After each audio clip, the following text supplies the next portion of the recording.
Well, we'll go ahead and get started with the interview workshop. And so thank you so much for coming back. It's fun to see repeat customers coming back. So this actually is the most important one. And the interviews are, in my opinion, and many others, the most important part of your job search. Because many people get to the end and they bomb it. They don't know what they're doing. They choke up. They forget all their experiences and accomplishments. So this is by far the most important part. If you've networked well, if you've spent tons of time on your resume, but you can't interview, you may as well just go home and sit on the couch. It's gonna get the same amount of effort. So I'm just curious, what are your guys' interview experiences? Any really good experiences or bad experiences from interviews? And Patty, you can pipe in too if you've had any.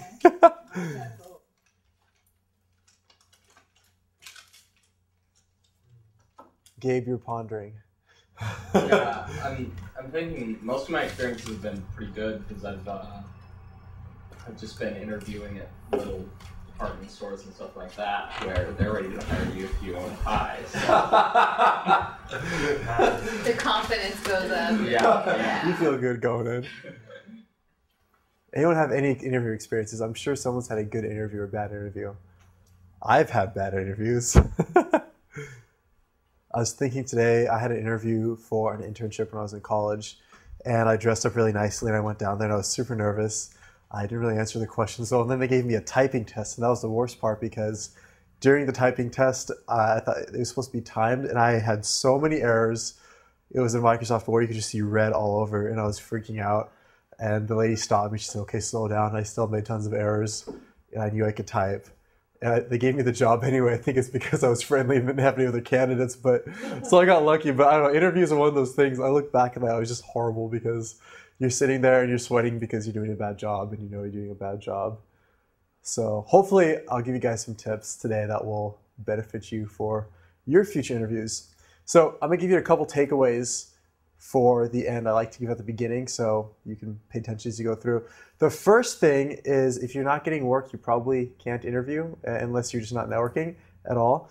And interviews are the most important part of the job search. It's the last part. It is the most important. It's where you actually sell those skills you've been peddling the whole time.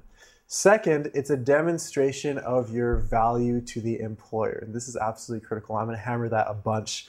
And lastly, you must practice. It's like absolute critical. I'd be willing to say like 60–70% of your interview process should be research and practicing and preparing for the interview.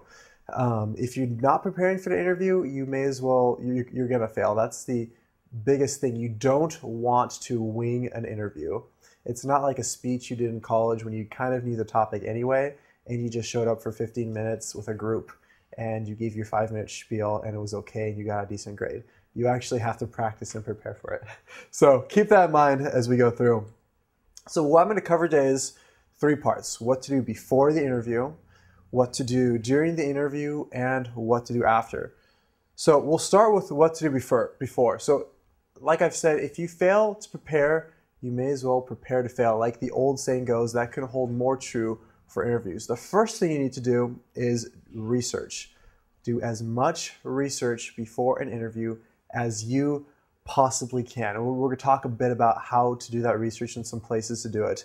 Second, know your value proposition. Now, value proposition is essentially what you have to offer value to the employer. Why are they going to hire you? And third, practice answering questions. You should be familiar with the basic general interview questions that you should expect to be asked, and expect to be able to answer those questions well so you don't get stuck on that. Welcome. How are you doing? Good to see you back. We're just talking about the first stages of what to do before an interview. And the main takeaway is prepare a bunch. Well, be on time works too, but yeah. So research, know your value to the employer, and practice answering questions. Was that a question, Gabe? No. Oh, scratch, yeah. So a couple ways to do research. There's 3 things you need to research in an interview. The first is research the company, and this is one of the most important.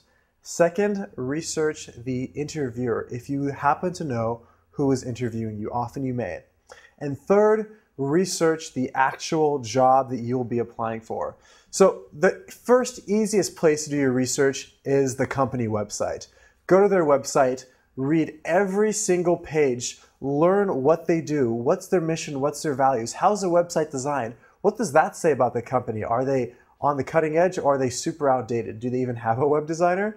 Is it from 1995 when the internet came out? And research as much as you can. Learn about their products and services so you know what they do. In an interview, the research you have is like ammunition. The more you have, the more effective you'll be in the interview. So go to the company website. All of you should know about LinkedIn, as we talked about last week. Go to LinkedIn, research the interviewer, see what you can find out about them, and Google the company. See what's online. Go to the Puget Sound Business Journal. Are there any articles about the company? See if you can find a profile. What do they make a year? Who are their direct competitors? Learn a little bit about the company. This will by far give you an edge over the competition and is the best thing you can do for an interview. Second place to research is the job description. You most likely will have a job description. If you don't, you can email the recruiter and they'll send you one. And the job description is nice because it tells you what they're looking for, but I wouldn't stop it there. What I would do with the job description is take a blank sheet of paper, take a pen, draw a line down the middle. On the left side, write all the qualifications, requirements that they're looking for. So for example, if they want 2 years of public relations experience or a degree in communications, write that down. On the right-hand side, analyze the job description and to determine what you have that matches what they want. So if you have a bachelor's degree in communications, write that down. If you don't have a bachelor's degree in communications, but maybe you have in psychology, write that down. So you can kind of match yourself as close as possible to what they're looking for. Even if you don't have everything they're looking for, if you have the majority of what the job description entails, you have a good shot for the job. Often, job descriptions will say something like 5 to 7 years experience, and that may be true, but you can interview for jobs I have that have required 5 to 7 years experience, and I haven't had 5 to 7 years experience in that job. So kind of take those with a grain of salt. Sometimes they're hard and fast, sometimes they're a little negotiable. But read the job description. That'll give you an indication right off the bat about what is valuable to the employer in this job. Why are they hiring? What are some of the needs and challenges that they expect you to have? That's a freebie. You should analyze the heck out of that and understand what they're looking for. And the main thing is determining what your value is matched up with what they're looking for. Couple other ways. So those are the basics. Then you should get a little more creative.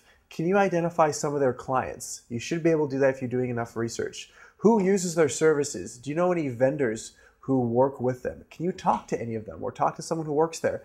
Ask them about the company. What's their reputation? How do they work with their clients? That'll give you a good indication. Who are the competitors? You absolutely should know about the competitors. The clients may be a little harder to find, but if you're interviewing at a company, their competitors are also fair game for your future employment, so you should know who they are. And find out what's their reputation in the industry. How do they compare compared to their industry? Are they competitive? Are they at the top? Are they failing and about to go under and you're going to lose your job in 2 months when they do?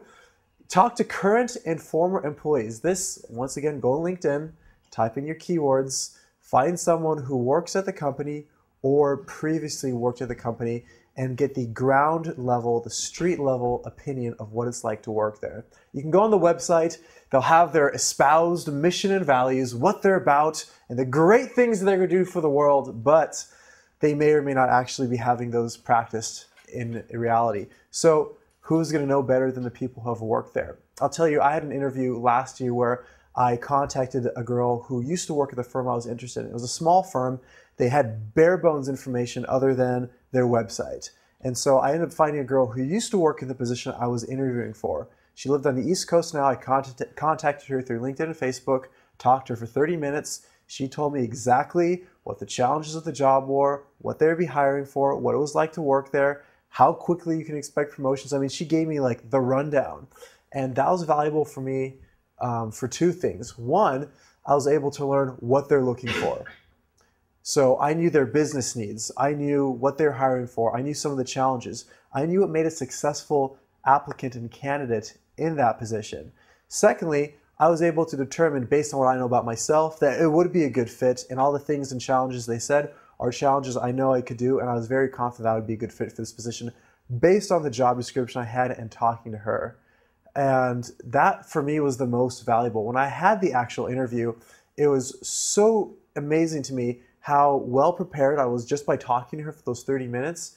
And it really gave me the edge in the interview, and the interview is probably the best interview I've ever had. And the reason is because I talked to someone who works there.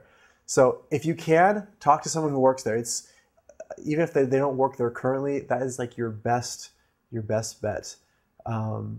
And so what if they tell the company that you talked to them, hey, Dan just contacted me to research the company. Oh, well, what does that show? Dan's interested in this job enough to go hunt someone down. So some people often say, well, it's kind of iffy. Well, if you don't feel comfortable talking to someone who currently works there, find a past employee. And if it gets back to the company, it only works in your favor. Patty, I think you had a comment. No, I was thinking it also shows you're really resourceful. Mm-hmm.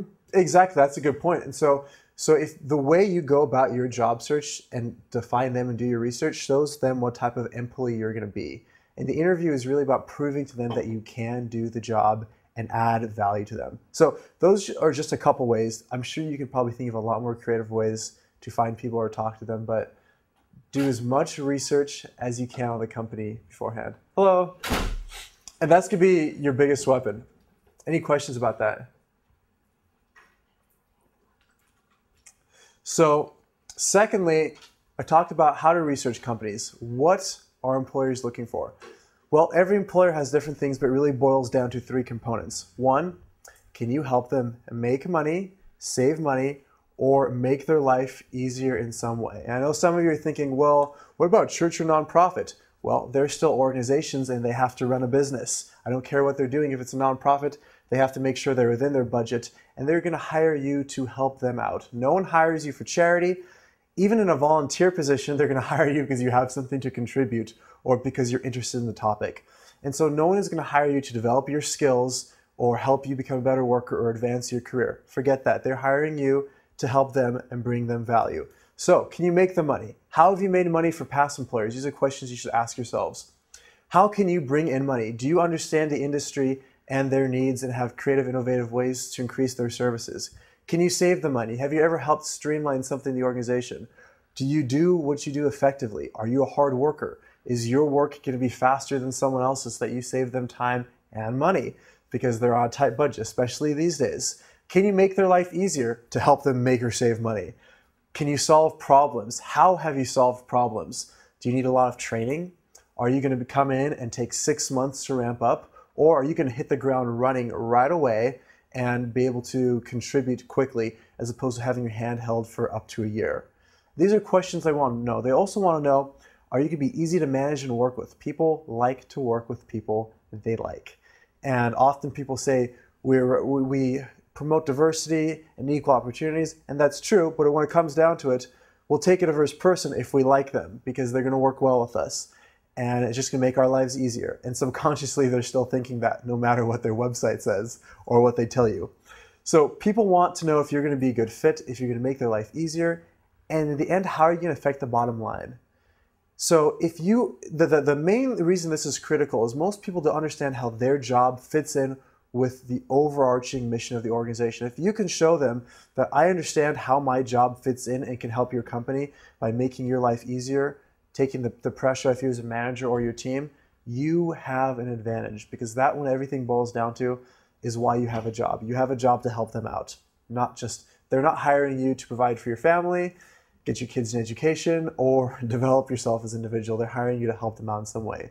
They're hiring your skills and abilities. And when you really boil it down, that's what it comes to. So keep that in mind as you interview. If your job and challenge knowing this is to determine how can you portray to them that you have the value you can add to help them accomplish one of these three things. And if you can do that, you'll be successful in the interview process. Comments?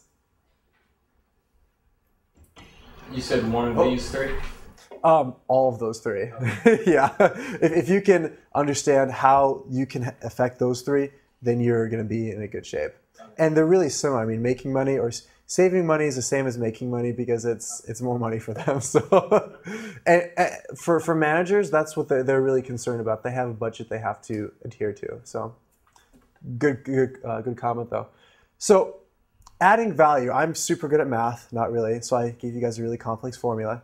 Your research combined with your self-knowledge is your value to the employer. So the first thing you do, like we talked about, is do the research. Know what they're looking for through your job description, talking to other people, what have you. Once you know what they want, determine what you have that matches it. It's about morphing yourself to them, not trying to see how they can benefit you. And that is the value that you want to tout to them. That's your value proposition. What makes you valuable to them. If you want to go above and beyond that, try to think of what you have that's valuable in a unique way, different than other people. So let's say a position wants you to be organized, disciplined, and have detailed orientation. And you say, sweet, I've got those things. You want to harp on those in the interview. But maybe you're also someone who's really proactive and takes on new projects and finds new ways to accomplish tasks quicker. Okay, that's your edge. Sell those first three things, but sell that last part, because that's what's going to take you above the other candidate who was smart enough to, pitch themselves to the job description. So identify what your value is based on what they're looking for. The way I think of this is like a grocery store. Grocery stores are smart. I go buy food. Let's say I'm hungry. They know Dan's hungry. So what does Dan want? Dan wants food. We're going to give Dan food. Same way. What do they want? What do I have to give to them? That is what your value is. And that's why I buy cereal from the grocery store. So does that make sense? It's really complicated calculus. I'm amazed that I put together. But so with your value, one thing, I actually took this from Patty, is pretend you have cards. Identify your value, the 3 to 5 things about you that are most relevant and compelling to the job. And if you've done your research well, you should know that. And essentially write quote unquote cards. So when you go to the interview, your goal is to get all your cards on the table. These are based on your 360-degree research and your unique blend of talents and experience. So when you go in the interview, pretend you've got those cards right in your pocket, and your goal is to get them on the table one at a time. That's your agenda. Your agenda is to make sure that they know all those things about you as you go along. So the whole time, even if it's right at the last minute, make sure you get those cards on the table. Do your research, figure out what you have that matches up with what they want, and just hammer that into them. Put those cards on the table again and again and again. When they ask you a question, you respond, and then you talk about how something you have, one of your cards, matches that. But be nimble. If you're going in an interview and all of a sudden you realize, well, shoot, I misread the company and that's not really what they're looking for, like, try to work on your feet. But if you've done good research, you'll probably know exactly what they're looking for, and they'll be pretty transparent about that too. Any questions about that? Most people don't do enough research. They just go into the interview, they look at the website a little bit, and they practice answering questions. And you need to practice answering questions, but if you don't do research, you're not going to have the advantage, especially these days if you're competing against candidates who are smart and maybe are good enough to wing it on their feet and just think nimbly. You absolutely want to have your research.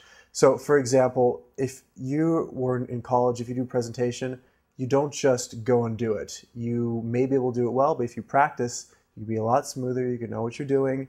Same thing for an interview. Never go in winging it. Maybe we'll address this a little bit later, but I find that there's how to avoid like just the buzzwords, like particularly looking at job descriptions and stuff. Everybody's looking for the same. They're self-starters, people who are organized, people who are think for themselves. Like it's the same things that they're looking for, and how to craft selling yourself, your cards, in a way that's really what they're looking for, but that you're not sounding that you're just pitching the job description back to them. You're not sounding the same that everybody else is, but you're also not deviating so much from the job description that you're really not. I don't know. Mm-hmm. So you're not just using the same jargon that everybody else. So it's not just. Well, what do you think we're looking for? Well, it says someone who's responsible and. I'm responsible. Oh yeah. Starter. That's me. Exactly. That's a good question. So if the way I look at it is, those are like those general skills. Everyone says they're a team player. Everyone says they have great leadership. What does that even mean? Everyone says they have great interpersonal skills. Half of them don't. But the thing is, if you've done enough research, you'll know the best thing I'd answer that, and we'll probably talk about a little more too, is identify the business needs. So why is that position open? If you can find out why that position's open, Do they always have turnover? Is it just a position that people aren't consistent in? They're probably going to care about that. They're probably going to care about the fact you're consistent.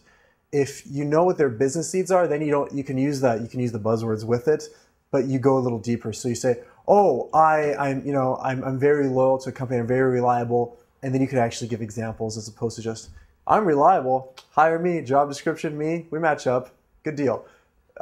Is that, can I help a little bit? A little bit. Like, so giving examples and actually, like, and how matching yourself to the descriptors, I guess, is how to follow through on that. So, I mean, I'd use the job description as the first part, but really talking to people is what's really going to give it. So let's say they want someone who's a team player, and give examples for that. Probably everyone's going to go and say they're a team player, but if you can give the example that you're a team player and talk about how you've been a team player and what it resulted in, that's going to be probably a little more compelling.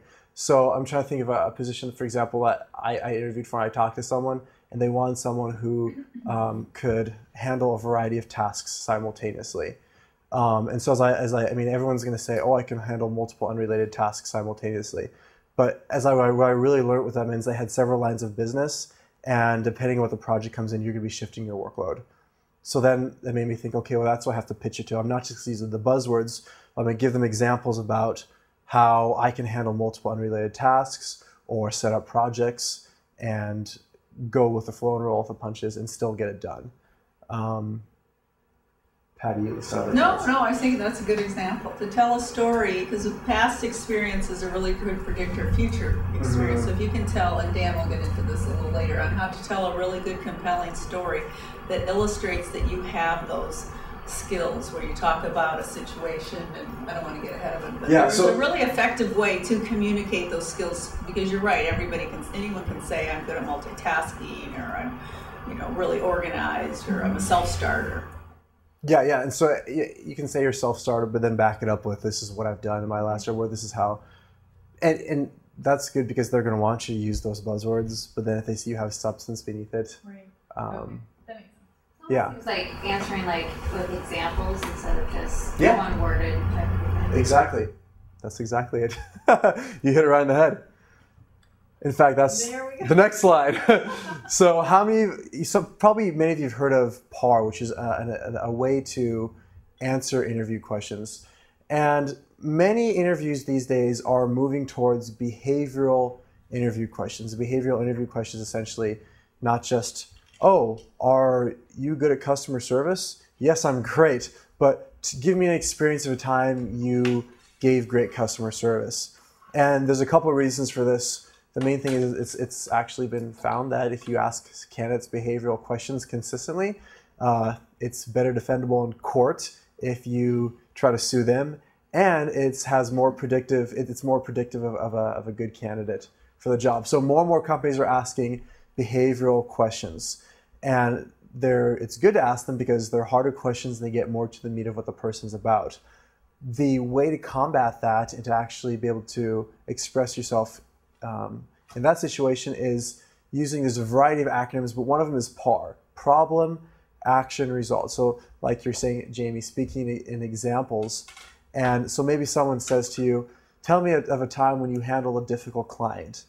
And you say, okay, in your mind you're thinking, you identify a situation. So you don't say it, but you start talking about the problem, the challenge you faced, what was the big difficulty going on, the actions that you took, what did you do to remedy the situation, how did you get involved, and then the results. What are the outcomes for the company? Not just, I felt good afterwards, but, oh, there's this big issue, I handled it this way, in the end the boss was happy, the clients were happy, and we're able to save some money. Whatever it is, and all of us have lots of stories like that. So the thing to do is write out a bunch of PARs. We're going to be giving you guys a list of typical interview questions that you can expect to field. And what I would do is pick out a few, maybe 10, and write down a PAR statement for each from your past experience. And this will absolutely help you for future interviews because you'll never have to do it again. When you interview again and again, and they ask you the same question everywhere you go, you'll just pull it out before the interview and read it and recall that experience and tell a story. Because stories are more memorable. I don't know if any of you have ever been to a church service and the pastor is a really good speaker and tells good stories, you remember the stories. You might have remembered any of his points, but you remember that story about when he was a kid in Wyoming doing whatever. You're like, well, that's just weird. I remember it. But you might not remember the guy who had really good doctrine and he just gave you point by point. So if you tell stories, it's just more memorable. For some reason, that's how humans work. And if you can tell a compelling story related to something for the job and you know what they're looking for, so you can kind of craft a story that shows them how you would operate in their company, that's very compelling. So I thought it'd be maybe useful to give an example. Can I just say one thing too about that? Also, you can start a running document, because often you can have a power story that happens in a day or even an hour, where maybe you have a difficult customer or a problem, and in the course of an hour or two you end up resolving that issue. So each time, as you're going through the course of a day in your current job, and if you kind of have your trigger like, oh, that might be a good one to use in an interview, you can just have a running Word document that documents, well, here's another problem, and then here were the actions I took, and here was the result. So you can have a running document where you can have multiple examples to be ready to use should you have to go on an interview or look for a new job, or even in the course of while you're looking for a job, if you're volunteering or out interacting in the public, you can have some power stories from those as well. That's an awesome example. I'm glad you mentioned it. I know actually my future father-in-law told me to do that a year and a half ago, and I did, and I have like a 20-page document now, because I do that every time something happens. I write it down, and then when I have an interview, I look back and I go, oh, it's cool for me to be like, oh my gosh, I did something really cool in my last job. Yeah, oh, I did something cool. Or you write in your resume, you're like, shoot, how many clients did I take care of? Oh, the number's right there. Yes. So that's an awesome idea. On a side note, if you're actually in a company, that's good to do anyways, because in like a month before you review, set up an appointment with your boss and say, you just want to go, talk about how I can help you next year, and you can kind of go over some of the great things you did because they forgot about them. And right before review time, psychologists call it the recency effect, more likely to boost your ratings. So yeah, it's helpful for interviews and performance reviews. So I thought it'd be interesting to do a little role play I'm gonna do with Patty, and we'll give you an example of 2 different ways you could answer behavioral-based questions. So if Patty or I are in an interview, thank you, Patty, for coming today. Come up here? Sure, come on up here. I have Patty's question for her. Now we need to turn up the heat. Well, Patty, thank you so much for coming today. It's a pleasure to have you in. We're really excited to see if you're a good fit. I'm curious, one question we ask everyone who comes in is, I'd like you to tell me about a time in your life, it could be work or personally, came up against a roadblock. I'm curious, what did you do to overcome it and get around it? That's a good question, Dan. An example that comes to mind is about 12 years ago when I was getting in the career development field. I wanted to explore opportunities in the outplacement industry, and so I had a contact at a company that had an office here in Bellevue. It was a national company, and they did outplacement. And I went on an informational meeting with my contact, and in the course of the meeting, I said, well, what do you think of my qualifications, kind of at the end. And she said, well, your qualifications are good, but you're really lacking in this one area. So following that meeting, I went out and got some additional training, and probably about 6 months later, I went in and interviewed and was offered the job. Well, that's incredible. It shows a lot of drive and determination, Patty. Yeah. So there's an example of a par situation where she gave me the problem. She was interviewing in a new field. She knew some of the company.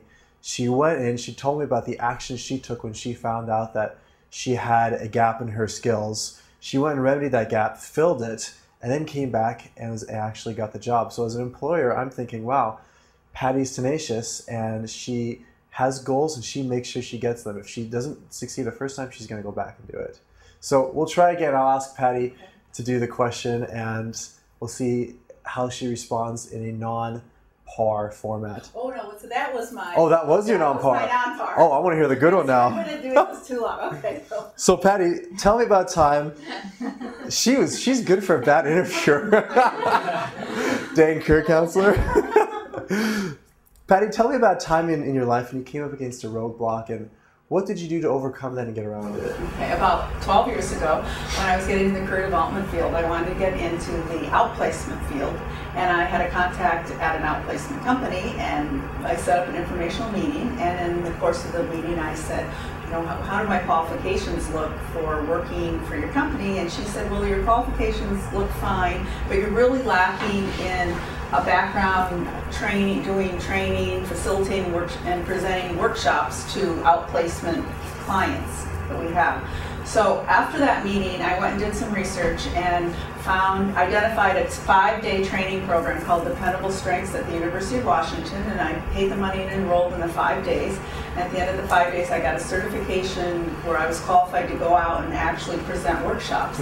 So I got in touch with the hiring manager and let her know that I'd gone through the training. And while at the training, I connected with a couple other participants, and we went out on our own and offered these workshops on dependable strengths to friends and friends of friends, and we probably facilitated and presented 2 or 3. We also presented one at a social service agency. Wow. And then I ended up doing a couple as an intern at the University of Washington for their alumni. And each time I do the workshops, I get in touch with the hiring manager and just give her a little update about what I was up to. And about 8 months after that initial meeting, there was an opening, and she called me, and I went in for an interview, and I was offered the job, and I worked there for 6 years. Excellent. So Patty actually gave pretty good answers for both of them. That's good, Patty had.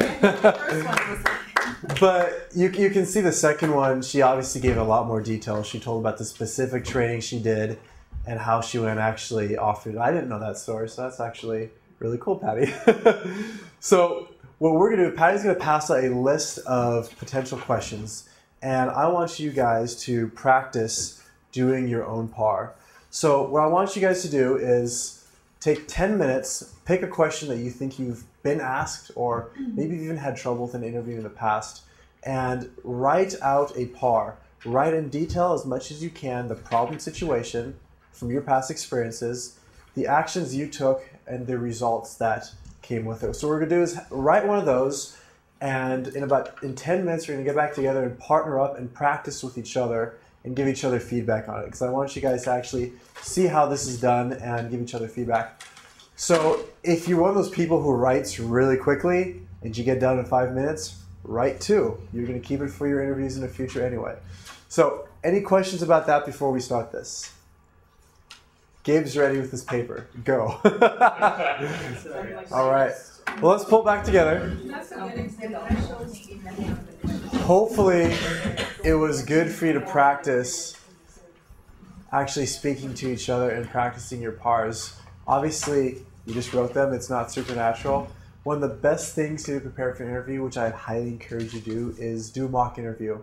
So when you find a job you're interested in, or find a few job postings of jobs you could see yourself doing in the future, and give them to a friend, come see Patty or I, and do a mock interview. Have that friend look at the job description, give them a list of questions you think they might ask, and ask them to put their own in based on what the job entails, and have them actually grill you as if it's an interview in practice. Because I heard all you guys talking, and some of you guys had some really cool stories, but you don't think of them all the time. You don't tell your friends about them all the time because you're not arrogant. And so you don't practice telling your accomplishments and good stories. So do a mock interview or do a couple. It's probably one of the best ways to get you sharp. And what I would suggest is go write down 10 PARs. And every time you do an interview, write down a couple more. If you think of something, write it out. It doesn't have to be super long. It could be really quick, bam, to the point, really impactful. But if you have a list, you can keep that list forever. I know one professor on campus, and he and I were talking about how someone here had told him to use the PAR when he was applying for at Boeing years back, and how he still keeps his PAR list today, because anytime he has an interview, he pulls out and goes, oh, this is what I did at Boeing, huh? Okay, good. I know they're going to ask me something about there. I know they're going to ask me something about that company. So make a list and keep them. The nice thing is once you have them, you never ever have to do them again. And if you have to do a resume, you have some accomplishments there too. So make sure you practice it as much as possible. And that's going to be a big advantage. So the transition invariably. Well, can I say just one other thing? Just to put a little plug for some resources at the Career Development Center. This is a great book. It's a local career counselor. His name's Tom Washington, and it's called Interview Power. And we have about 4 copies that students, I know some of you are current students, are able to check out, but you can probably get a really cheap copy on Amazon, or go sit in Barnes and Noble, or come. You're welcome to come to us to this to the Career Development Center and say, Patty said I could take this down. Patty said. Cup of coffee and read the highlights. It's a real, very easy read. But I highly recommend this book because it really he kind of helps you develop really interesting, powerful stories. And he's got some. I was just reading, and really good instructions on how to sell yourself in an interview. And then the other tool that we have in our Career Development Center Resource Library are these interview survival kit, and they're over 50 tips and strategies to help you successfully ace an interview. And what's neat is it'll have like, why did you choose your major? And then on the back, it has tactics. Provide a solid story detailing how your major supports your long-term goals and interests. Explain how your classes taught you to think critically. These are very nifty little cards, and we have like half a dozen copies of or sets of these, and then also I think they sell for $5 or $10. Yeah, and that list of cards is a good thing too. Have a friend grill you, just say, okay, keep asking me questions and try to give them an answer. I don't know. I'll just say it anyway. That book, Interview Power, he has a website and he has the book posted online. It's HTML, so it's not going to be in a nice book format, but it's, you can Google Tom Washington, that's the guy, or email me and I'll give you, you can find his book online, and it is a good book. It tells you how to communicate well in stories to answer your question, because I mean, use those buzzwords with a nice story to back up. I heard you had a good one, so. That's one of the best ways to communicate. Well, one other thing, a good interviewer can see through. My boss said she hired someone one time because they interviewed really well, and she learned after that one time and she has ways of getting around it. Someone can go in and can really interview well, but there are ways that they can dig a little deeper, and I think this book can help you really on your own go beyond just the what is the right correct answer, and really have your true value and tell really good stories that illustrate your key skills and the value that you would provide the potential employer. Yeah. So invariably, thank you, Patty, you're going to come up against a situation where you're switching careers, or you're a recent grad and you don't have lots of experience. So everyone always asks this question, what do I say if I don't have experience? So there's 3 strategies we're going to give you, obviously not exhaustive, because you guys are probably a lot more creative than me, so you can think of a lot more. The first one is talent versus experience. So if someone asks you, do you have any experience doing this? Instead of saying no, you could talk about how, while you don't have direct experience, you are very quick to learn, you are nimble on your feet, and you pick up things really quickly. You're resourceful, you're proactive, and you know what? I might not have experience in this, but I know I can pick it up quickly because in the past I've been able to pick up things quickly. And yeah, I don't actually know this software system, but I've picked up many software systems in the past. It's a breeze to me. I integrate quickly into the system. So you can talk about how you have talent versus experience, and how, well, you know what, I may not know it, I can pick it up quickly, and I am confident I can continue to deliver results for you again and again repeatedly. So talk about how you have just raw ability, because experience, many people can have it, and it doesn't mean that they actually have good talent. But if you have good talent, you can pick up the experience and be taught to do it. Second, oh yeah, Greg. I was just going to say that also you could add in with the talent, if it's something you like to do, say it. Like, I really enjoy doing this or that. And that'll be an excellent example for you, because your psych major wants to go in IT. So you can mention, yeah, I'm a psych major, not super related, but I love this stuff. It's my passion. I do it on the side anyway. So yeah, you can talk about your aptitude for it too. That's an excellent comment. Second thing to do is talk about how you have similar experience. So, well, in my last position, I had something very similar. Maybe you had the same underlying process, different task. You can talk about how you approached that task. Use a PAR again, talk about the problem, action, result. Talk about how you've had similar experience, or maybe you don't actually have direct experience. But you say, my last position as an administrative assistant, I had a lot of exposure to what was going on with the engineers, maybe an engineering major, and I got to see what they did, and I really understand the challenges that they face. So if you don't have experience, you can talk about how you've done things similar, or you have broad exposure and understand their needs. Last one, you can volunteer. So I wouldn't say do this all the time, but occasionally you can say, if you really want the job and you think they're kind of unsure about whether you can do it or not because you may be missing a gap, you can say, okay, let's do this. You can test me. I'll work for you for free for a couple weeks, and it'll be kind of a trial run for you and me, and you'll see how I work, and I guarantee I'll be able to hit the ground running, and I'll prove to you that I'm worth your time and your money. So that's one way to do it, and if you don't have any experience and you leave the interview, it's kind of like, how do I get experience without experience? Go volunteer somewhere. For example, I have a lot of people who say, I want to get into event planning, event coordination. Well, are you a member of a church? I'm sure they have some sort of program or event that you could coordinate, and it doesn't have to be paid for it to be experienced. So go volunteer if you don't have the experience. Or you can even, I've heard of people getting jobs and they've done a trial run, and then the person sees that they're actually valuable and says, okay, we should hire this person. So Patty, what do you think of that? No, I think it was just reminded me of we have an admin in one of the department that is our umbrella, and they went through a couple people that weren't a good fit, and so most recently they had somebody come in. I'm not sure if she worked for free, but it was on a trial. I heard, well, they've got someone just they're trying out and vice versa, just to make sure it's a fit for a couple weeks. And fine, this last one did stick, but she got the opportunity to see what the job was like, and they got to see the opportunity. The opportunity to see what she was like if they meshed. And so if you can't agree to a non-paid trial run, you can say, hey, let's do a probationary period where we'll make an agreement that this is just a test run, kind of like a courtship. We'll see if we're a good match for each other, and we'll go from there.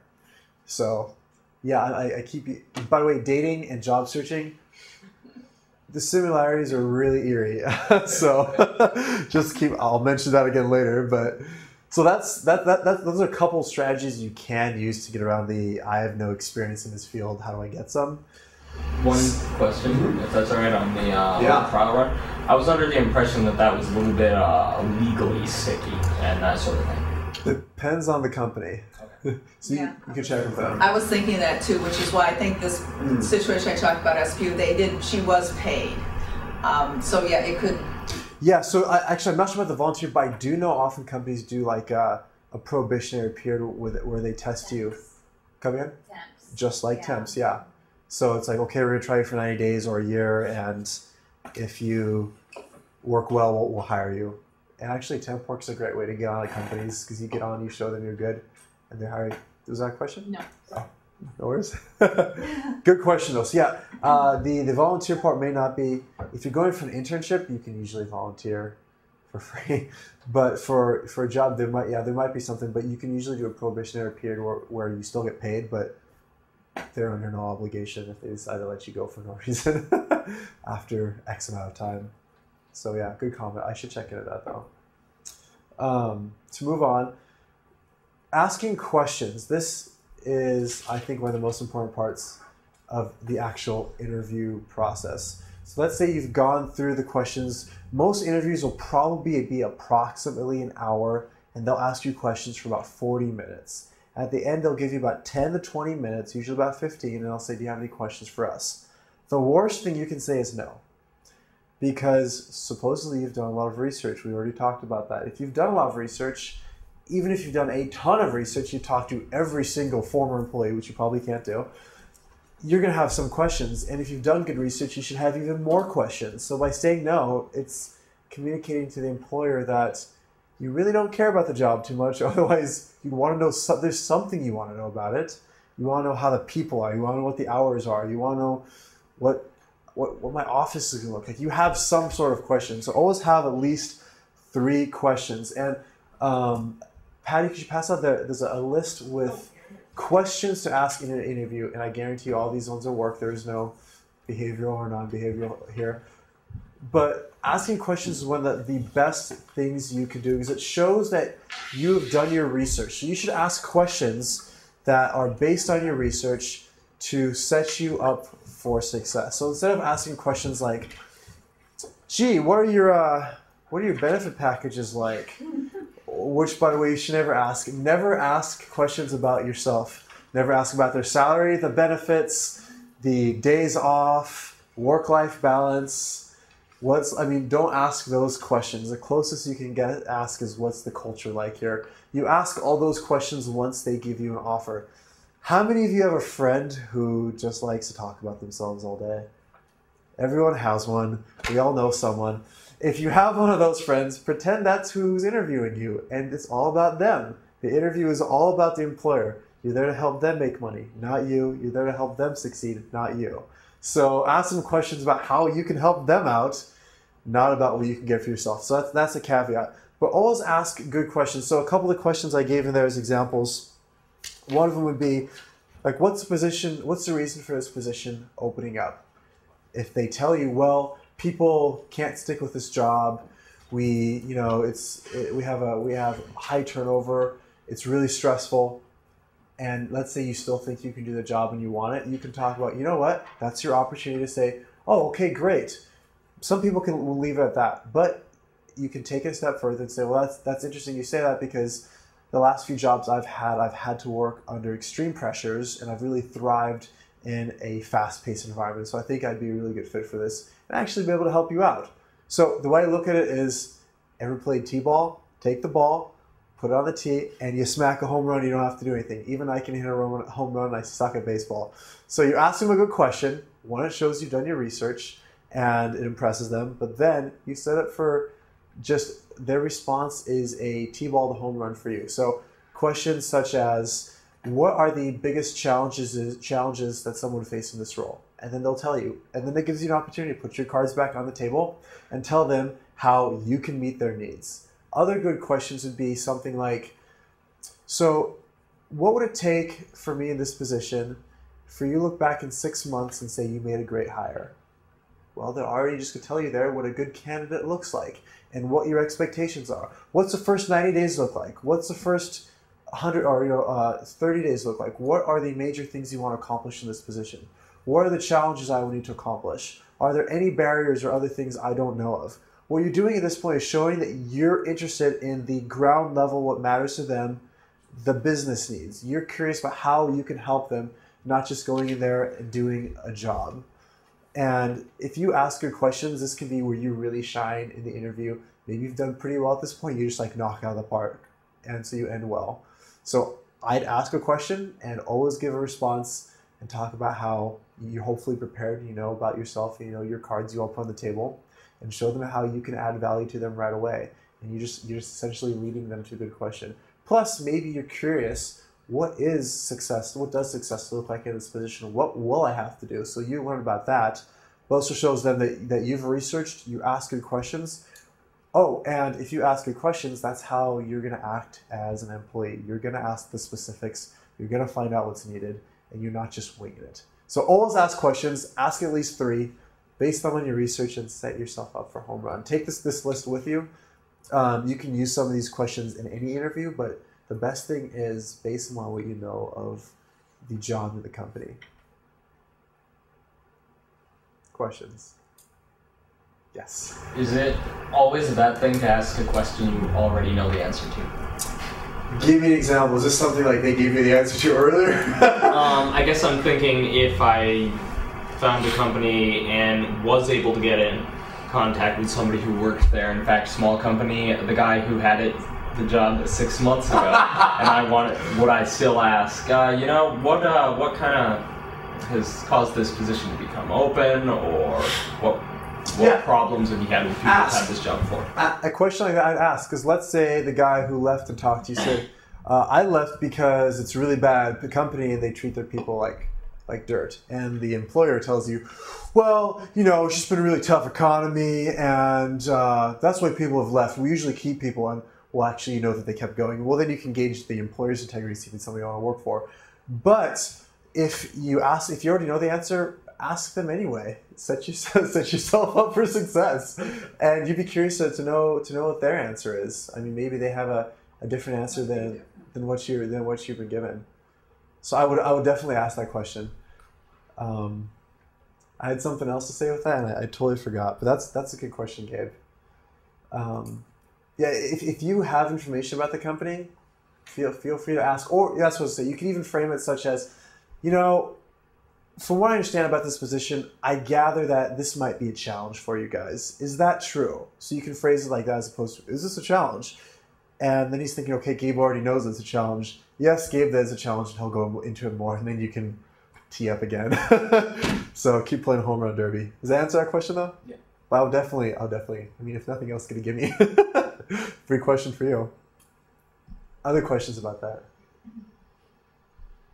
Make sure you at least have like 5 questions. I usually have more, and I'll write a list of questions for the interview and after. Maybe they go straight to offer there and say, you know, we want to hire you. Okay, wow, now I need those questions about the benefits and salary and stuff, so I keep those on a separate sheet of paper and just keep them with me. So, couple things. It's like a first date. How do you act? A few tips to do in the interview. First, dress to impress. We talked about last week in networking. Make sure you're dressed business, not business casual, business formal. And dress better than you think you need to. Don't wear any colognes, heavy perfumes, scents, or overly do your makeup. I kid you not, I was working HR, and we had one girl at our company who was very allergic to like lotions and any scent, and she'd break out in hives. So how awkward would that be if your interview, your cologne or perfume gives them an allergic reaction? So I would highly recommend not doing that. Leave your cell phone in the car because it's awkward if it goes off.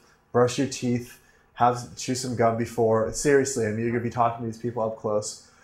Yes. You told me what business casual was last time. What in business? So like I'm business casual. Right. Business formal would be like a tie and a coat to match my pants. Yeah. That would be business formal. Sorry, for at least a gentleman. Patty could probably give the ladies a better, you guys probably already know. I'm not going to pretend I know women's fashion. So I'll ask my fiance for that. Secondly, be on time. You want to be, I usually show up at least 15 minutes early and go in 5 minutes early. Show up early, get a parking. It's really awkward if you can't find parking at a busy company. That's so horrible because then you're looking all the time. So go inside at least 5 minutes early. Take the extra time before to practice your agenda, what you want to tell them. And bring some stuff with you. Any idea what you should bring to an interview? Extra copies of your resume. Yes. How many? 5. Okay, good number.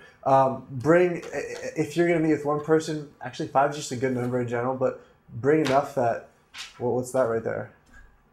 That's a copy of my classes. Oh, your transcript right on, break the ceiling. If you have good grades.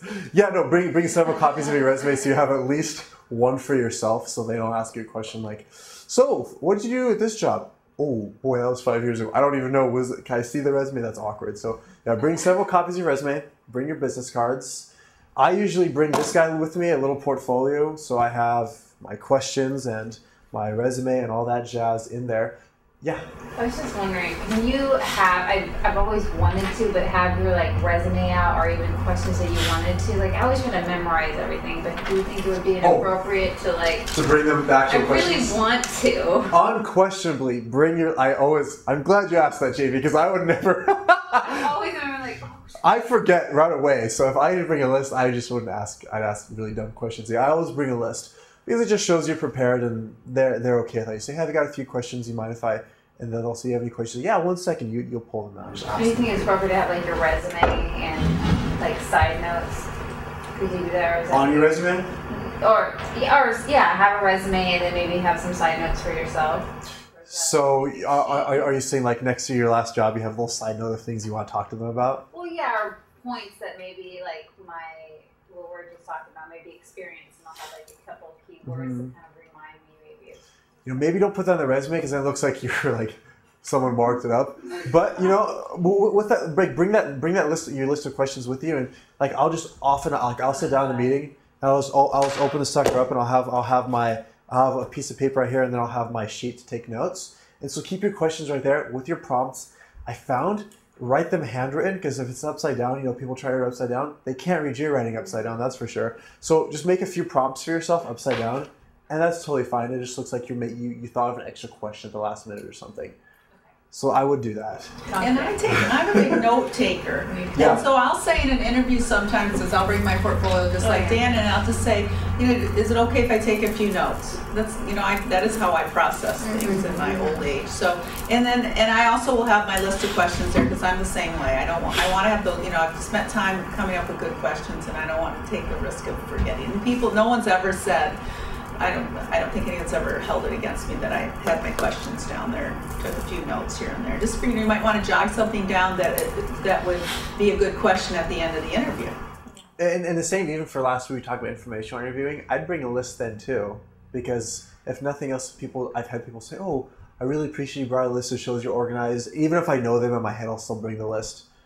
So yeah, I think it's totally okay to have a list. And invest in some little sort of binder, bring a notebook. If you have a portfolio of your work, like not a portfolio, but an actual portfolio of samples of your work, bring that in too, because you're showing them, especially if you're doing something creative or artistic, bring them samples of what you've done. So if you lead training, what I do is I have all my workshops in a binder and I bring them, people say, here's the workbook, here's the slides, this is what I present. So they have bring that with you. Why not? Show them what you've done. If you've created any materials, show them this is what you've created. Say, I'm a training professional. I can put together training materials.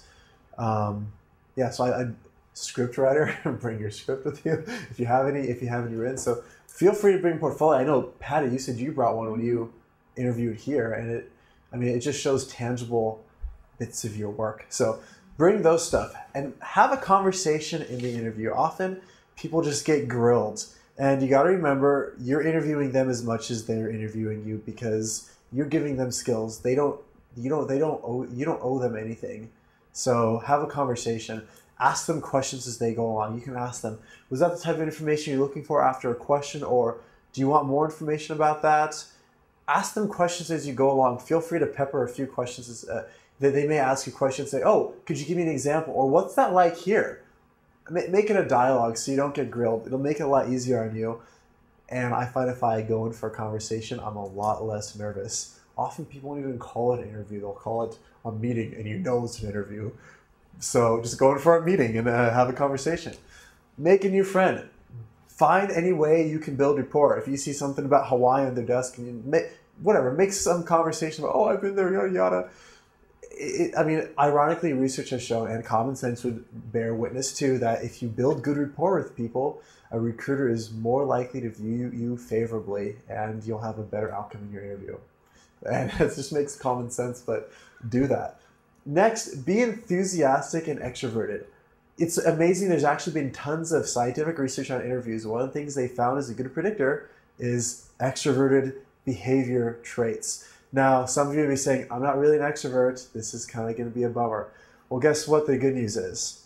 If any of you have ever taken the Myers-Briggs or any assessment that tells you you're an extrovert, introvert, and lumps you in a bucket, well, the good news is you look at the question and you know how to answer to make yourself an extrovert that day if you wanted to. So anyone can fake being an extrovert. It doesn't have to mean shoot from the hip, but you just go, just act like an extrovert. Smile a lot, be really friendly, give a firm handshake always. And be enthusiastic. It's amazing. They've shown that actually is predictive of interview success. So, Gabe, you look like you had a question. I don't think so. No, Well, if you have it, again, throw it out there. So yeah, just act extrovert. If you're not naturally an extrovert, don't have to be buck wild, but just act enthusiastic. No big deal, especially if you're excited about the job. And promote yourself. This doesn't mean you have to brag or just talk about yourself the whole time, but feel free to talk about your skills and accomplishments. And if you don't want to just say, oh, I did this and that, you can talk about, well, my boss always comments on the fact that I have excellent customer service. I frequently get comments from customers about this and that. If you have other people talking about you in that regard, it takes a little pressure off yourself, and it shows that you're not an arrogant snob. But you gotta think, they're bringing you in to talk about yourself. That's the point of the meeting.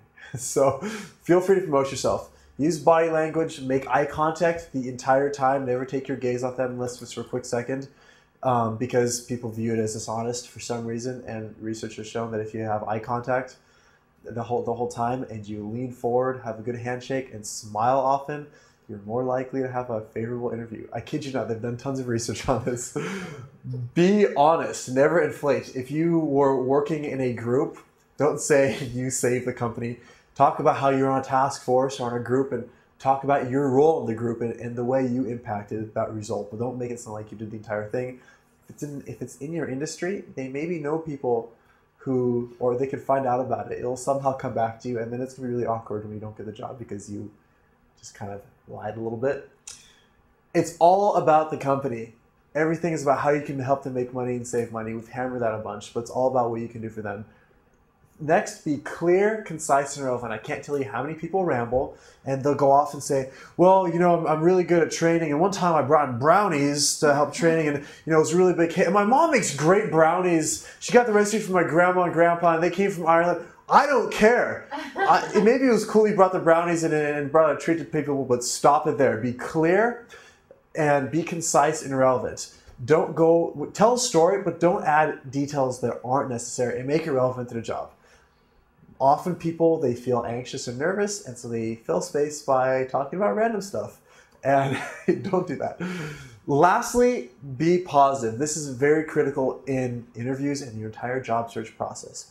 If you had a bad last boss, or you hate your job now, or you didn't like your entire career before, or you picked the wrong major and you hate your professors, don't say that. Never say anything negative, because if you go and interview and they say, why are you leaving this job? What about your job? Are you dissatisfied with anything? Don't give them anything to make them think that, okay, the way they're talking about, he or she's talking about this job is the way they're talking about me and my company in 5 years when they're gone, because they're not going to be here forever.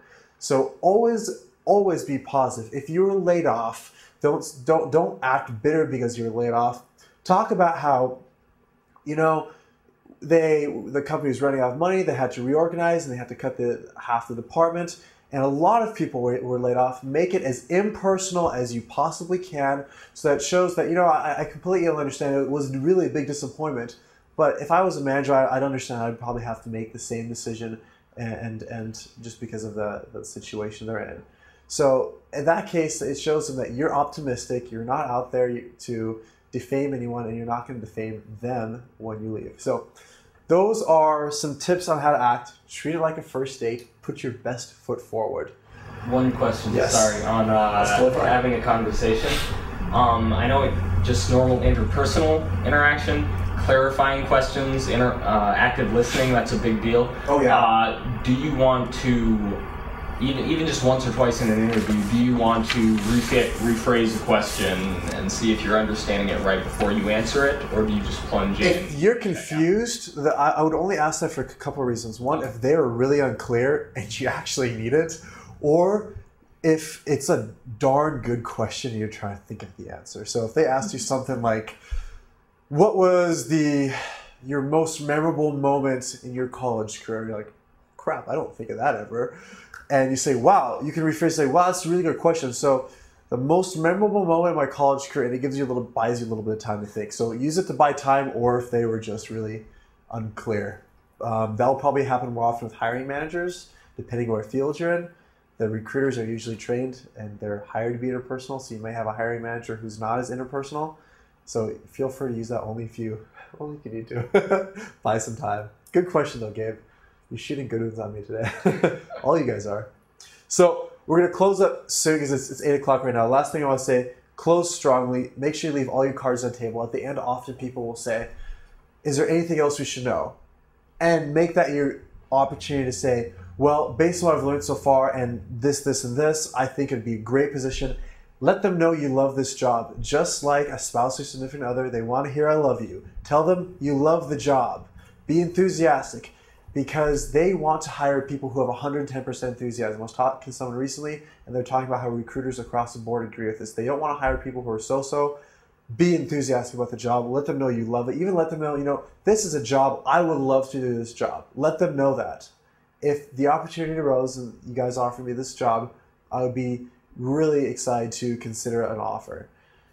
And lastly, ask them what the next steps are so you have a little bit of peace of mind and you know when to follow up if they don't get back to you first. Good question. I've been involved in some hiring at my current job, and we've had some interviewees who came across like really strong, like I am the strongest, like I am the best fit for this role, and some of it's like, okay, seriously, too much. A little bit too much. But at the other hand, like being like, I feel like I'm a really great candidate for this. It like, it's at the same time like not being strong enough. Like, where's the balance? Yeah, that's so you don't want to be the one who just pushes people over. You don't want to say, yeah, I'm a big person. I'm thinking I'm good. At the same time, like I could be a really good fit for this if you think so. But yeah, whatever, it's up to you guys. So, well, one thing I've heard, and that's actually, I'd be curious to hear your opinion of what you saw was most effective. But one thing you could say is, you know, I know you have a lot of other candidates who are probably really well qualified. However, based on what you've told me and my skills, I feel really confident that I can do this job, and I would be delighted to accept it if the opportunity came. So you let them know you want it.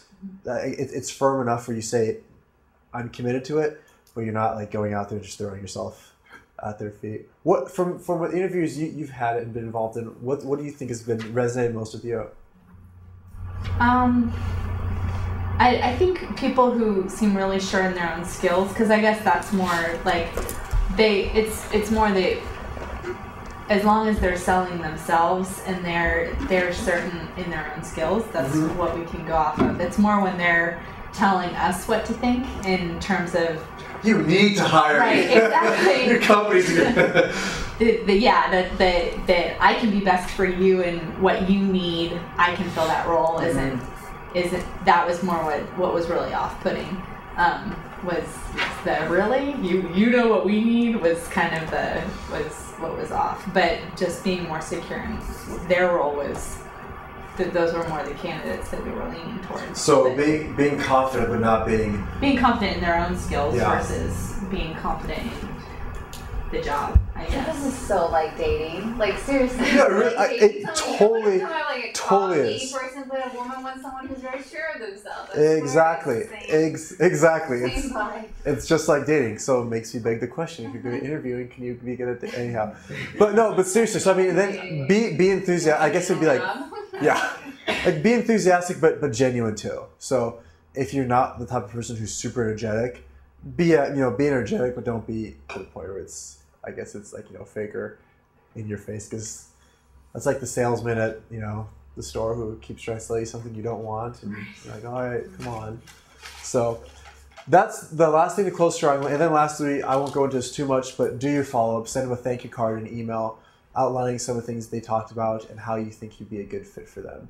You absolutely must do this. It's not really an option. If you can't get their name and card, I mean, then you can't send them a card, but you should be able to send them at least an email, and always ask them at the end, hey, may I have your business card, and give them yours, and follow up like that. Kind of finish the cycle strong. So to recap, and then they'll be impressed. To recap, we talked about before the interview, you got to research, know your value, create your parts, practice, do mock interviews. In the interview, have a conversation, ask them questions, good questions. Be enthusiastic, present your value, and at the end, follow up with a thank you card and an email. With that, thank you guys for coming. It's been a pleasure to talk to most of you who came the last couple weeks. And best of luck in your own job searches. Feel free to connect with Patty and I. I have business cards if you guys want to keep in touch or ask any questions in the future. And I'd love to hear when you actually land somewhere, because it's cool to see if anything we did was helpful, and to hear how you guys are doing. So that's what inspires Patty and I to do what we do. So. Well, let's give Dan a hand. I mean, he's done a great Well, thank you. And Patty too.